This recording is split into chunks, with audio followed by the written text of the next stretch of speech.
Ya, halo Pak Hari. Apa kabar semuanya? Kembali lagi bersama saya, Aga Jaya Bijaksana, di podcast Humaitah, rumah kita, suara kita, untuk kita. Dan Pak Hari, kehidupan yang sejahtera tentu menjadi dambaan setiap pekerja. Namun resiko dalam pekerjaan bisa datang kapan saja, mulai dari kecelakaan kerja, kehilangan pekerjaan, hingga kebutuhan jaminan hari tua. Disinilah perlindungan jaminan sosial ketenaga kerjaan berperan bukan hanya sebagai payung di saat hujan, tetapi juga sebagai salah satu langkah nyata dalam upaya pengentasan kemiskinan. Dan hari ini ada dua narasumber yang luar biasa. Terima kasih telah menyediakan tempat Pak ya untuk kita podcast Humaitah hari ini di BPJS Ketenagakerjaan ya. Terima kasih juga sudah bersedia untuk bersama kita hadir di podcast ini, disaksikan oleh masyarakat begitu yang pastinya. Ya, memperkenalkan narasumber hari ini kita akan pastinya tadi saya sudah menyinggung sedikit membahas masalah perlindungan jaminan sosial ketenagakerjaan sebagai program pengentasan kemiskinan bersama Bapak Suban Adi Nugroho, Kepala BPJS Ketenagakerjaan Palangkaraya Pak ya. Siang Mas Aga. Ya. Ini kantor wilayah atau gimana Pak nyebutnya Pak? Kalau untuk cabang Palangkaraya ini kami kantor cabang. Kantor wilayahnya kami ini saat ini untuk satu pulau Kalimantan, lokasinya di Balikpapan, kantor wilayah Kalimantan. Ya.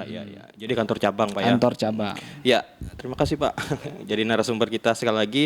Dan yang kedua ada Ibu Diska Ardi Septa Mikela, Kepala Bidang Pelayanan BPJS Ketenagakerjaan Palangkaraya. Halo Mas Aga, selamat siang. Apa kabar Bu? Alhamdulillah baik. Dari tadi senyum-senyum aja Bu. Iya dong, nanti serem orang pada lari kalau saya nggak senyum-senyum nanti. Iya. Selamat datang Bapak Ibu. Terima kasih. kasih. Sudah saya sampaikan tadi podcast Humaitah. Huma itu rumah, Itah itu kita, berarti rumah kita Pak. Iya, betul. Ya, mungkin pertanyaan untuk Pak Suban dulu Pak Suban. Iya, boleh. Berhubung Pak Suban ini kalau nggak salah baru Pak ya?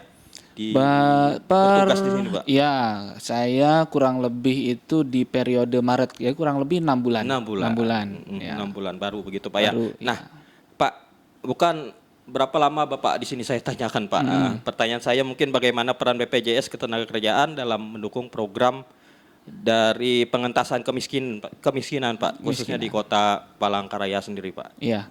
Baik Mas Aga. Jadi jaminan sosial ketenagakerjaan ini merupakan program pemerintah yang memang operasional kami ini berdasarkan peraturan perundangan. Jadi mulai dari Undang-Undang Nomor 4 Tahun 2004 tentang Sistem Jaminan Sosial Nasional sampai dengan peraturan pemerintah, kemudian juga instruksi Presiden, itu kami diberikan amanah untuk bisa melindungi para pekerja dari resiko sosial ekonomi. Nah, terkini Presiden Prabowo telah menandatangani instruksi Presiden nomor 5 berkaitan dengan pengentasan kemiskinan. Dari 11 program pemerintah, salah satunya adalah jaminan sosial ketenagakerjaan yang diselenggarakan oleh BPJS Ketenagakerjaan. Begitu Mas Aga. Ya, mungkin Pak, cakupan kepesertaan BPJS Ketenagakerjaan di wilayah ini tuh baik pekerja formal maupun informal itu berapa Pak? Cakupan, maksudnya cakupan luasannya berapa gitu? Ya. Jadi jaminan sosial ketenagakerjaan tadi yang diberikan kepada para pekerja itu betul sekali Mas Aga. Jadi ada pekerja formal, ada pekerja informal. Nah, pekerja formal ini orang-orang yang setiap bulannya ini menerima upah atau gajian lah begitu ya.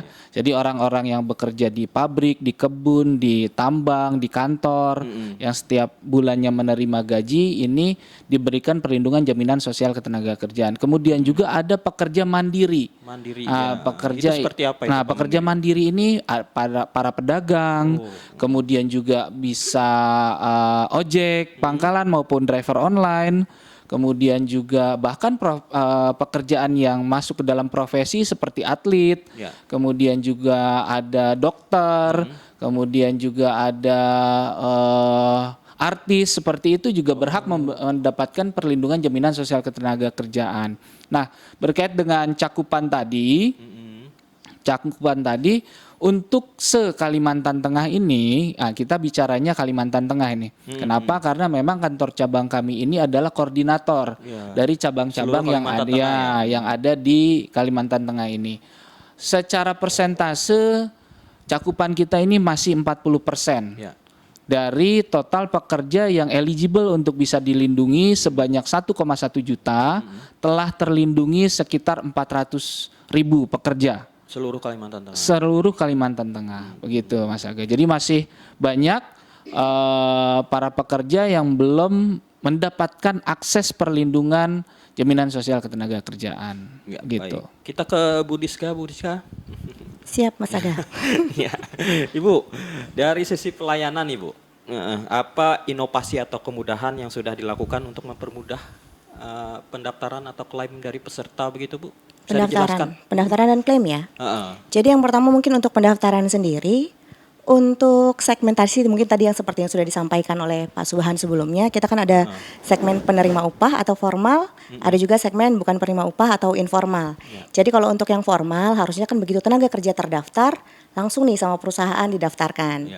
Nah kalau untuk yang bukan penerima upah atau informal, inovasinya itu sekarang bisa lewat handphone. Jadi BPJS Tenagakerjaan punya aplikasi namanya JMO, Jam Sostek Mobile. Itu tenaga kerja informal atau yang bukan penerima upah mau daftarkan dirinya bisa. Cukup siapkan handphone dan nomor NIK-nya atau KTP-nya. Nanti lewat JMO bisa juga daftar langsung. Langsung pilih programnya di situ dan melakukan pembayaran secara online. Mempermudah begitu Bu. Itu untuk daftarnya. Untuk klaimnya sendiri, kalau untuk klaim jaminan hari tua itu juga bisa lewat JMO. Ya.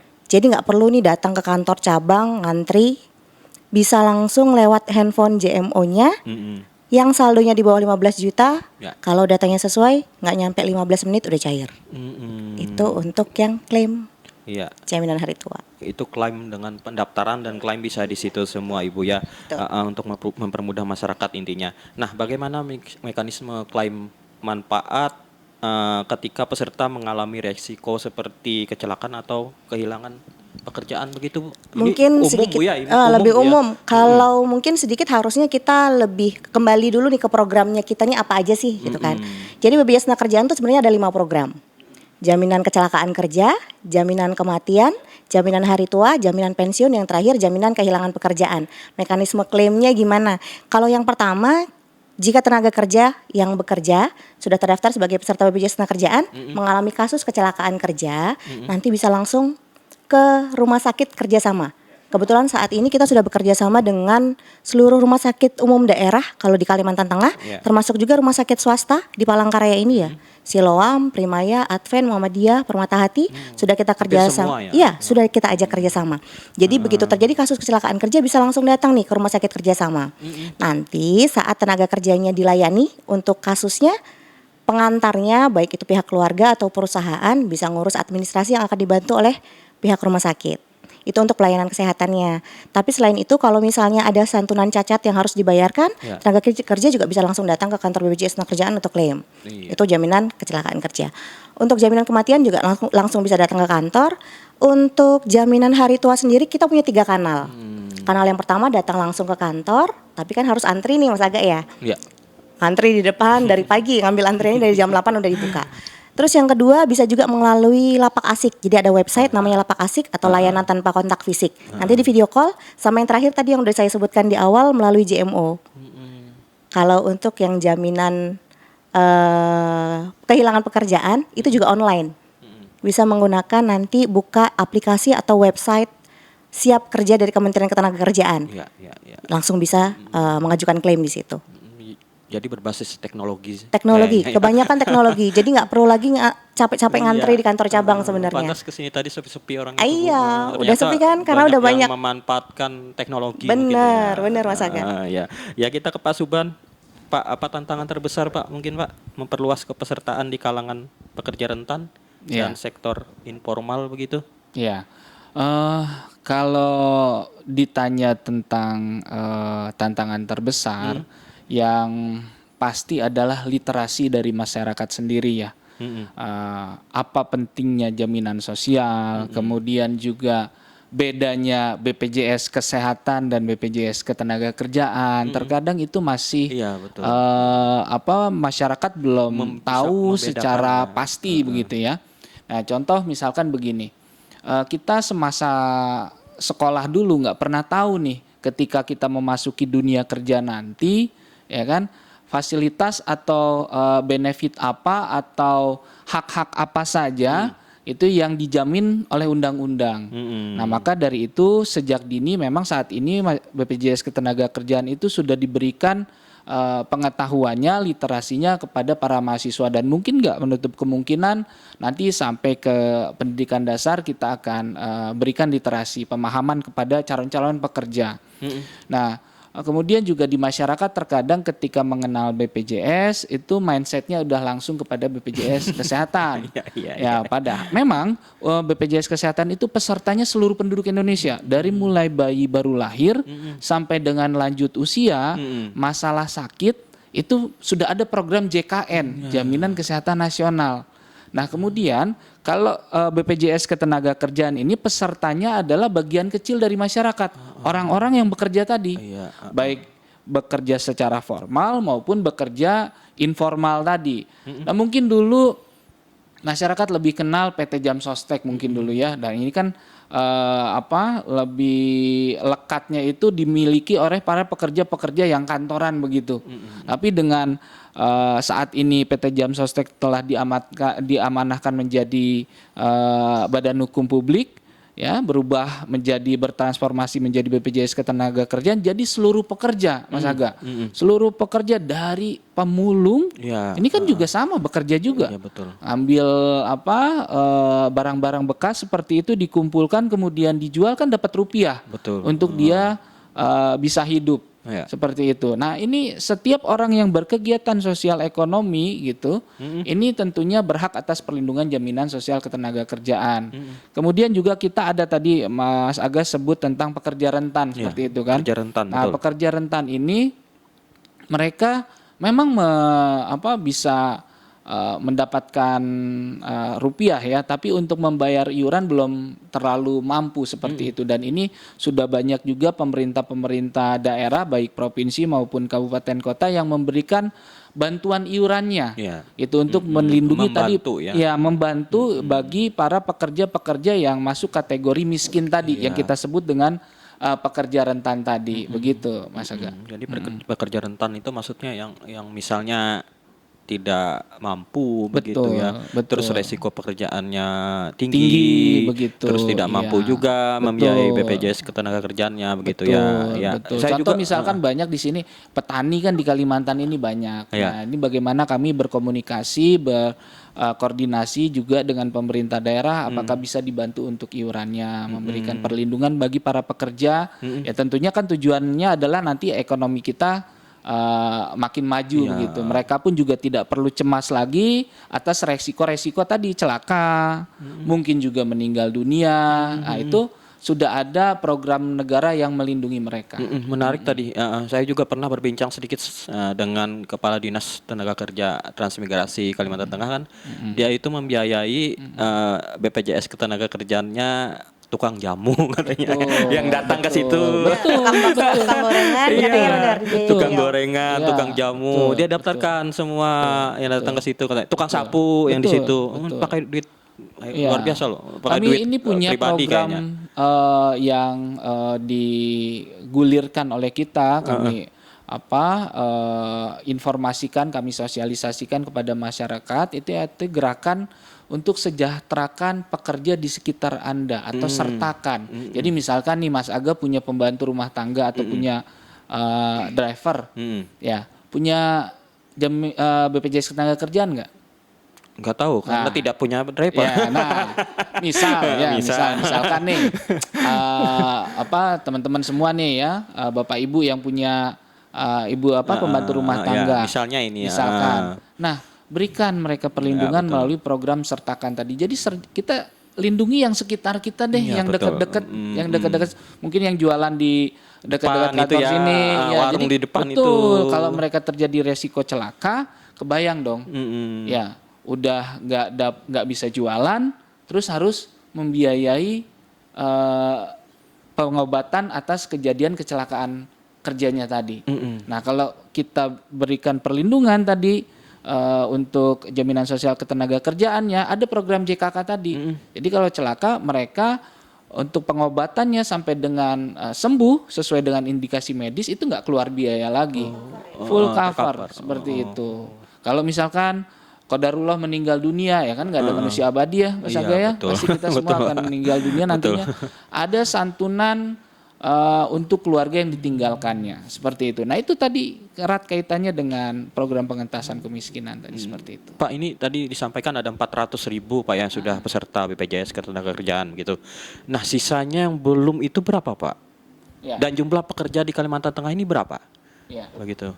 Jadi kalau kami ini berdasarkan data Satkernas, Iya. ya. Jadi yang wajib menjadi peserta atau terlindungi program jaminan sosial ketenagakerjaan ini adalah tadi pekerja formal, informal, gitu ya.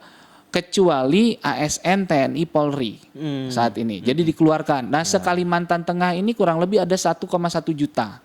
Hanya 400 yang terdaftar. Baru 400.000 yang terlindungi.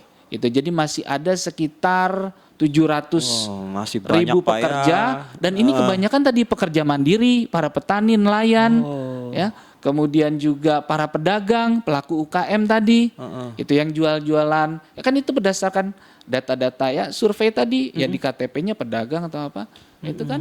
Nah ini belum mempunyai akses tadi perlindungan jaminan sosial ketenagakerjaan. Nah ini pertanyaan selanjutnya ini berhubungan dengan ini tadi ya, yang 700.000 itu sisanya Pak. Nah bagaimana BPJS Ketenagakerjaan agar masyarakat memahami bahwa pentingnya BPJS Ketenagakerjaan ini bagi mereka Pak, terutama bagi para pekerja sebagai investasi perlindungan masa depan begitu Pak. Ada hubungannya juga kan, 700.000 masih banyak itu. Masih banyak, betul. Masih banyak banget PR-nya ya. Ya jadi yang pasti kami bekerja sama dengan banyak pihak ya, dengan para stakeholder, mulai dari pemerintah, kemudian juga pekerjanya, kemudian pemberi kerjanya, kemudian juga tadi yang saya sebutkan kita punya gerakan nasional sertakan tadi ya, sejahterakan pekerja di sekitar Anda, kemudian juga kita dorong pemerintah berikan pemahaman bahwa ini loh para pekerja yang masuk kategori rentan ini bisa juga dilindungi gitu, sehingga dengan harapan makin tahun itu terus bertumbuh, masyarakat makin melek tentang jaminan sosial, sehingga kalau gini gambarannya gini, kalau misalkan ada satu keluarga kemudian sang suami misalkan bekerja berjualan keliling lah, tukang bakso misalkan, ya. Kemudian terjadi resiko tadi kecelakaan dan sampai dengan meninggal dunia. Nah ini kan menjadi tanggungan pemerintah daerah, menjadi kategori miskin. Nah bayangkan kalau misalkan tadi mereka punya akses perlindungan jaminan sosial ketenagakerjaan. Untuk jaminan kematian tadi ada santunan sebesar 42 juta rupiah yang diberikan kepada ahli warisnya. Jadi usahanya tadi masih terus bisa berjalan. Dan bahkan kita punya program beasiswa. Kalau tadi keluarga tadi masih punya anak-anak yang bersekolah, anak-anak yang bersekolah ini diberikan beasiswa dari mulai TK sampai dengan perguruan tinggi untuk 2 orang anak. Ini totalnya dibiayai sebesar 174 juta rupiah. Begitu ya. Ini tadi kita kan menuju Indonesia Emas 2045, tentunya SDM kita nggak mungkin dong, kita nggak mau ada anak-anak yang putus sekolah. Nah itu, jadi para pekerja itu ya kita berikan edukasi ya, salah satunya dengan melalui podcast Humaitah ini kita mengajak para pekerja untuk pasti bisa terlindungi di jaminan sosial tenaga kerja BPJS Ketenagakerjaan. Ada kasus Pak sebelumnya, jadi tukang sayur nih, tukang sayur beliau lagi keliling jualan sayur, ternyata mengalami kasus kecelakaan kerja dan meninggal dunia. Di mana itu? Di Palangkaraya. Di Palangkaraya. Jadi mungkin besok kalau jadi ada simbolisnya juga itu Pak yang termasuknya beliau. Dan karena ada anaknya yang masuk usia sekolah, dapat beasiswa Mas Aga. Sampai beliau nanti kalau memang melanjutkan sampai kuliah, itu dapat beasiswa. Kalau kuliah itu kan beasiswa tiap tahun nih diklaimkannya sejak TK, SD, SMP, SMA, kuliah itu maksimal 5 tahun, setiap tahunnya 12 juta untuk yang kuliah. Ya. Jadi memang harapannya sih tetap bisa melanjutkan sekolah walaupun orang tuanya sudah nggak ada. Ya. Ya, pertanyaan lanjut ke Ibu. Ya, lanjut. Kita lanjut, sudah giliran Ibu lagi dari Pasuban ke Ibu. Ibu, ada program khusus mungkin Bu untuk pekerja bukan penerima upah gitu. BPU ya namanya. BPU yang ingin mendaftar BPJS Jadi kalau Ketenagakerjaan. program sendiri, kalau untuk bukan penerima upah atau informal tadi, ada 3 sebenarnya programnya yang bisa diikuti. Yang pertama yang wajibnya itu program jaminan kecelakaan kerja dan kematian. Jadi kan nanti kalau misalnya terjadi kasus kecelakaan kerja atau kasus kematian kematian bukan akibat kecelakaan kerja, ada nanti santunan untuk tenaga kerjanya. Sama ada program pilihannya itu jaminan hari tua. Jadi boleh diikuti, boleh tidak, tapi saran kami diikuti. Jadi saat nanti sudah berhenti dari pekerjaannya tetap ada tabungannya. Karena kalau untuk jaminan hari tua kan sistemnya tabungan. Iya, iya. Nah kalau mungkin yang banyak pertanyaan itu untuk program BPU, ada nggak sih perbedaan manfaat antara manfaat untuk peserta penerima upah yang perusahaan dengan yang informal? Kan kadang-kadang itu pertanyaannya, apakah nanti kayak ada kelasnya nggak untuk bedanya apa perawatannya? gitu ya, pada intinya bedanya apa gitu. Sebenarnya kalau untuk manfaat tidak ada perbedaan manfaat, alhamdulillahnya. Jadi kalaupun tenaga kerja informal atau BPU tadi mengalami misalnya kasus kecelakaan kerja, masuk ke rumah sakit itu juga dapat pelayanan kesehatannya sama seperti yang terdaftar di perusahaan. Mungkin sedikit yang membedakan ini Mas Aga nanti adalah santunan kalau memang terjadi kecacatan atau meninggal dunia. Karena kan santunan itu dibayarkan base-nya dari upah yang dilaporkan. Jadi kalau misalnya upah yang dilaporkan kecil, pengalinya juga akhirnya kecil. Tapi kalau upah yang dilaporkan ya sesuai dengan apa yang diterima, berarti nanti pengalinya sesuai dengan apa yang diterima. Itu Mas Aga. Nah tadi pensiunan apa sebutannya Bu? Bagi yang peserta sudah tidak lagi bekerja begitu dapat jaminan kehilangan pekerjaan. Jaminan hari tua maksud jaminan saya. hari tua. Pensiun begitu ya kalau jaminan hari tua itu sistemnya tabungan. Jadi kalau di penerima upah kan tuh sebagian 3,7% dari upah dibayarkan oleh perusahaan. 2%-nya dibayarkan oleh tenaga kerja. Nanti akumulasi iuran beserta pengembangannya 100% dikembalikan ke tenaga kerja tanpa ada biaya administrasi maupun pemotongan apapun. Nah itu masyarakat para pekerja yang banyak belum tahu Bu, begitu Bu. Belum tahu. Saya tuh nanya, mereka tuh tahu kepesertaan jaminan hari tua tahu nggak di BPJS, tahu kata mereka. Terus tahu nggak gimana nanti cara bayarnya gimana? Nah nggak tahu lagi kata mereka kan kayak gitu kan. Gimana prosesnya, besarannya berapa? Itu tergantung apa dari perusahaan gitu intinya kayak gitu Bu. Saya itu pernah bertanya begitu. Nah makanya jaminan hari tua itu mumpung Ibu ada menjelaskannya, jadi langsung saya ya? tadi nanya. Sampai salah tadi kan pensiun apa. Karena memang gitu. ada program pensiun sendiri nih Mas Aga. Jadi ada program jaminan hari tua, ada juga program jaminan pensiun. Yang iurannya memang bisa disampaikan berbeda. itu kepada masyarakat Siap. Bu. Kan jaminan hari tua itu dan pensiun masyarakat tuh kayaknya sama gitu Bu. Mikirnya sama. Oke. Jadi kalau untuk jaminan hari tua, kalau dulu sebenarnya konsepnya adalah bisa diklaimkannya saat tenaga kerja sudah memasuki usia pensiun itu atau pensiun. sudah tua. Nggak, dulu jaminan hari tua, makanya namanya jaminan hari tua.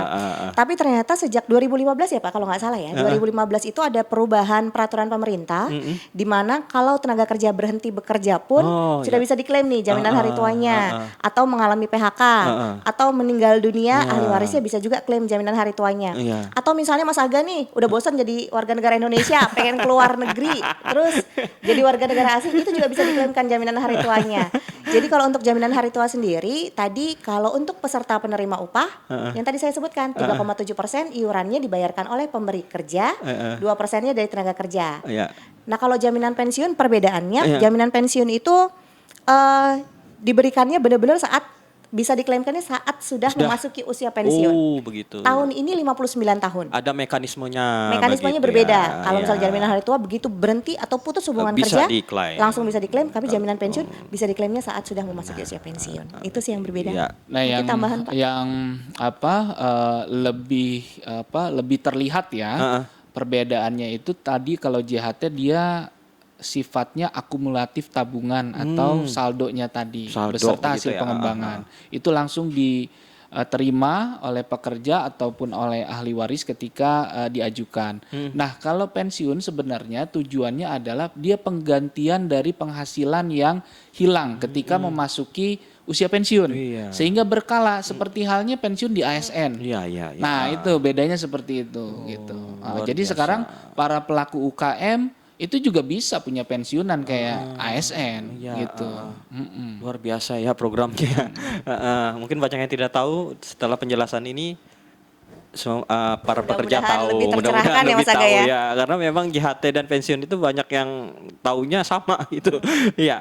Ya mungkin pertanyaan terakhir untuk Bu Diska, Bu. Seberapa cepat proses pelayanan klaim mungkin yang ada untuk diselesaikan dan apa faktor yang mungkin mempengaruhi kecepatan layanan tersebut, Bu? Jadi kalau untuk klaim sendiri, karena kan kita punya 5 program nih, Ya. bervariasi karena memang untuk penyelesaian klaim itu ada SLA-nya namanya Mas Aga. SLA itu Service Level Agreement Oh. yang memang sudah ditetapkan oleh pemerintah. Jadi SOP-nya kalau untuk klaim begitu ya. ini maksimal segini hari kerja harus sudah cair. Jadi 3 sampai 14 hari kerja maksimal harusnya sudah masuk ke rekening yang dilampirkan oleh tenaga kerja.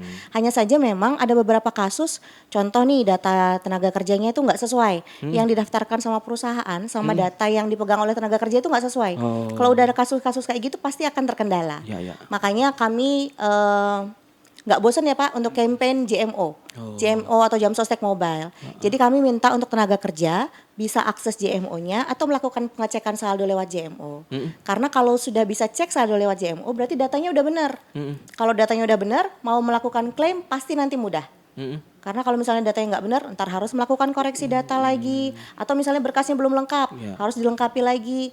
Akhirnya kan tertunda nih yang harusnya 3 sampai 3 hari kerja udah bisa cair, ternyata karena macam-macam masalah koreksi tadi terpending. Jadi memang harapan kami tadi pastikan data tenaga kerja yang didaftarkan itu sesuai. KTP. Iya harus sesuai nomor KTP-nya sesuai, terus juga nanti data yang ada di KTP sesuai. Karena kan ini ngomonginnya duit nih. Iya, Ya kan? betul. Kalau misalnya salah bayar, Iya. wah panjang nanti urusan ke belakangnya. Jadi memang harus benar-benar dipastikan datanya tadi Betul. Iya. harus sesuai.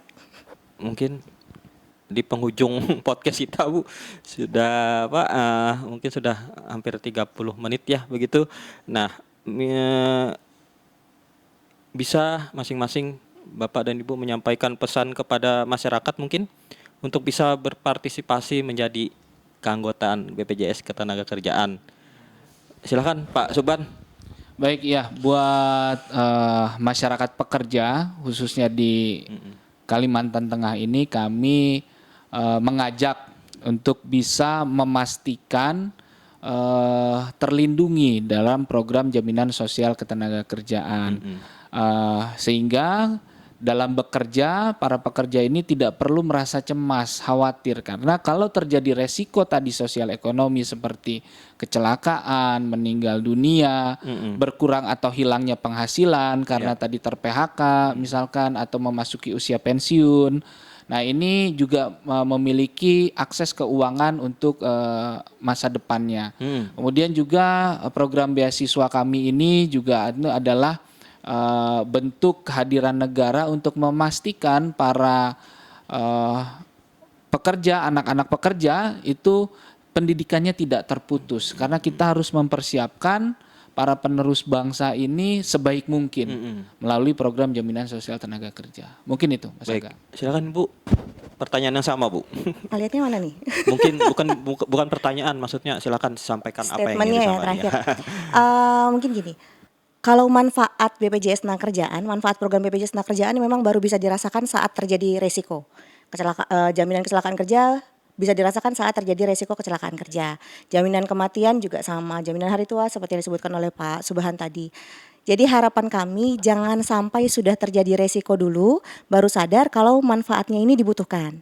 Jadi harapannya tadi, mudah-mudahan pekerja Indonesia terutama di Palangkaraya dan Kalimantan Tengah untuk memastikan dirinya sudah terdaftar sebagai peserta BPJS Tenagakerjaan. Kalau terjadi resiko nanti, sudah ada perlindungan untuk para pekerja Indonesia. Mungkin itu cukup, Mas Aga. Terima kasih. Baik, Pak Hari, kita sudah mendengar bahwa jaminan sosial ketenagakerjaan bukan hanya sekedar program semata ya, sudah dijelaskan oleh Bapak Ibu tadi narasumber berdua yang luar biasa, itu sangat penting terutama bagi pekerja, menghindari resiko dari pekerjaan, menjamin keselamatan, bukan keselamatan ya, jaminan bekerja begitu ya, dan hari tuanya ada begitu, semua ada di BPJS Ketenagakerjaan.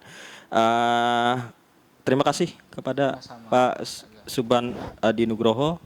Mohon koreksi, benar namanya Pak? Betul, betul, Mas. sekali. Dan Ya. juga Ibu Diska Ardi Septa Mikela. Terima kasih Mas Aga. Terima kasih sudah membagikan informasi yang sangat penting kepada masyarakat, dan juga semoga semakin banyak para pekerja atau masyarakat yang belum mendaftarkan ke BPJS semakin sadar bahwa perlindungan ini penting sekali begitu ya, dan juga bersama-sama kita menciptakan masa depan yang lebih tangguh dan sejahtera. Saya Aga Jaya Bijaksana pamit undur diri dan sampai jumpa dalam podcast Humaitah selanjutnya.